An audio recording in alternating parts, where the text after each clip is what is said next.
পরের খবরে আইপ্যাক কাণ্ডে তোলপাড়ের মধ্যে কলকাতায় ইডির ডিরেক্টর রাহুল নবীন মামলা এফআইআর নিয়ে ভাববেন না, তদন্তের মতো চলবে। ইডি অফিসারদের সঙ্গে বৈঠকে বার্তা দিয়েছেন ইডির ডিরেক্টর। ঘটনার দিন মমতা বন্দ্যোপাধ্যায় যাওয়ার আগে বা পরে ঠিক কি ঘটেছিল বৈঠকে তা জানতে চান ইডির ডিরেক্টর। খবর সূত্রের যথাযথভাবে কয়লা পাচার মামলার তদন্ত যেভাবে চলা উচিত সেভাবেই চালিয়ে যেতে হবে।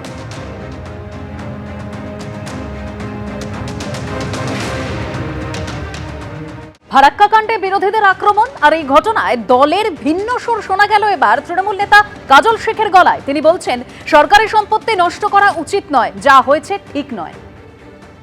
তো আমার ব্যক্তিগত মতামত, যেগুলো সমীচীন নয়, যে ভাঙচুর করা, রাজ্য সরকারের প্রপার্টি নষ্ট করা, কে করছে সেটা আমি দেখিনি, এখনো পর্যন্ত আমার চোখে আসেনি। হয়তো আপনারাই বলছেন যে কোনো একজন বিধায়ক বা কোনো একজন করেছেন, তো সমীচীন নয়।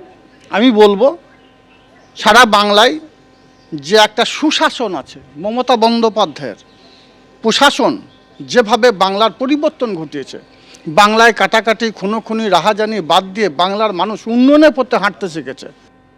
কমিশনের ডেডলাইন পেরিয়ে যাওয়ার পরও এফআইআর নয়, তা নিয়ে আক্রমণ শানিয়েছেন বিরোধীরা। না, এই পুলিশ মমতা বন্দ্যোপাধ্যায়ের নির্দেশ দেওয়া আছে, এই পুলিশ এফআইআর করবে না। তো মমতা বন্দ্যোপাধ্যায় সম্পূর্ণভাবে ভারতবর্ষের সাংবিধানিক সংস্থাগুলোকে সেগুলোকে সাইডলাইন করে নিজের ইচ্ছে মতো এই রাজ্যটাকে একটি বিচ্ছিন্ন দ্বীপে পরিণত করার চক্রান্ত করছেন। এবং ভবিষ্যতে ভারতবর্ষের বিভিন্ন প্রান্তে যে বিচ্ছিন্নতাবাদী চিন্তাভাবনা মাঝে মাঝে চারা দেয়, যদি পশ্চিমবঙ্গে আগামী দিনে এই মমতা বন্দ্যোপাধ্যায়ের আস্কারার জন্য এবং ইন্ধনের জন্য কাশ্মীরের বিভিন্ন অংশে যেরকম একসময় বিচ্ছিন্নতাবাদী চিন্তাভাবনা ছিল, সেই বিচ্ছিন্নতাবাদী চিন্তাভাবনা যদি আগামী দিনে আবার মাথা চেড়ে দিয়ে ওঠে বাংলায়, আমি অন্ততপক্ষে অবাক হব না। নির্বাচন কমিশনের উচিত কান ধরে এই রাজ্যের ডিজিপিকে এখান থেকে নিয়ে যাওয়া এবং তার বিরুদ্ধে ব্যবস্থা নেওয়ার জন্য নির্দেশ জারি করা। প্রশাসনের বাবার ক্ষমতা আছে মনিরুলের বিরুদ্ধে এফআইআর করবে? প্রশাসন যে তার বাবা হচ্ছে মনিরুলরা, আর তাদের বাবা মা হচ্ছে মমতা ব্যানার্জি। তো চেন রিয়াকশান, ওপর থেকে যা বলছে তাই হচ্ছে। এখনও মনিরুলরা ডিএমকে এখনও মেরে ঘাট ধাক্কা দিয়ে বার করে দেন, এই ওদের বাবার ভাগ্য। আর এই লোক দেখানো কিছু খেলা চলবে।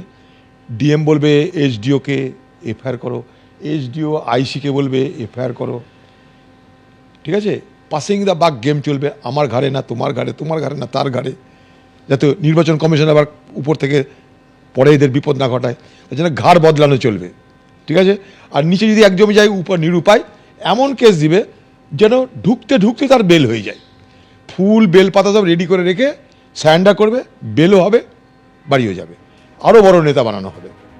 গত 14 তারিখ বিডিও অফিসে ভাঙচুরের পরও নির্বাচন কমিশনকে হুমকি দিয়েছিলেন ফারাক্কার তৃণমূল বিধায়ক। কি বলেছিলেন শুনুন। পঞ্চি ঝান্ডা চলবে না, লাঠিতে বাঁধতে হবে, লাঠিতে। কোমরকে ঢিলা করে দিতে হবে নির্বাচন কমিশনে। মানুষকে নিয়ে ছেলাকালামো করছো, আর তুমি নিরাপত্তা নিয়ে ঘেরাটোপের মধ্যে আছো না, তুমি আকাশে আছো, পাতাল থেকে ছেঁচড়ে বের করবো, পাতাল থেকে বের করবো। নির্বাচন কমিশনের এখান থেকে আমি বলতে চাই, ওনাকে পদত্যাগ করা উচিত। ভাঁড় হয়ে গেছে, গাদ্দার হয়ে গেছে, অযোগ্য লোক।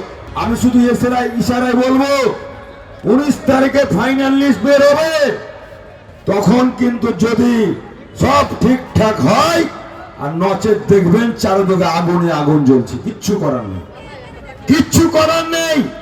এই ধুক ধুক করে মরার চাইতে লড়াই করা মরা আমি মনে করি জীবনের সার্থক। ফারাক্কা কাণ্ডে বিরোধীদের আক্রমণ আর এই ঘটনায় দলের ভিন্ন সুর শোনা গেল এবার তৃণমূল নেতা কাজল শেখের গলায়। তিনি বলছেন, সরকারি সম্পত্তি নষ্ট করা উচিত নয়, যা হয়েছে ঠিক নয়। তো আমার ব্যক্তিগত মতামত, যেগুলো সমীচীন নয়, যে ভাঙচুর করা, রাজ্য সরকারের প্রপার্টি নষ্ট করা, কে করছে সেটা আমি দেখিনি, এখনো পর্যন্ত আমার চোখে আসেনি। হয়তো আপনারাই বলছেন যে কোনো একজন বিধায়ক বা কোনো একজন করেছেন, তো সমীচীন নয়।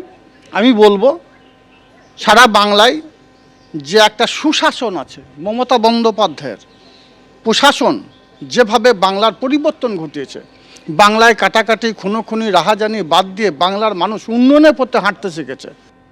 অন্যদিকে বিবাহ বিতর্কে অভিনেতা রাজনীতিক হিরণ চট্টোপাধ্যায়ের বিরুদ্ধে এবার পুলিশের মামলা। হিরণ চট্টোপাধ্যায়ের স্ত্রীর অভিযোগের ভিত্তিতে মামলা রুজু করা হয়েছে। মামলা রুজু করেছে আনন্দপুর থানার পুলিশ।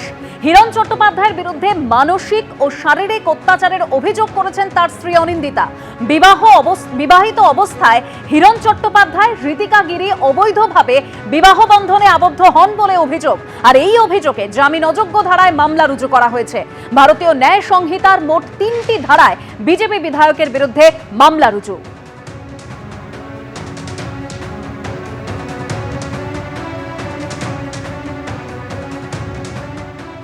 এবিপি আনন্দ, এগিয়ে থাকে, এগিয়ে রাখে।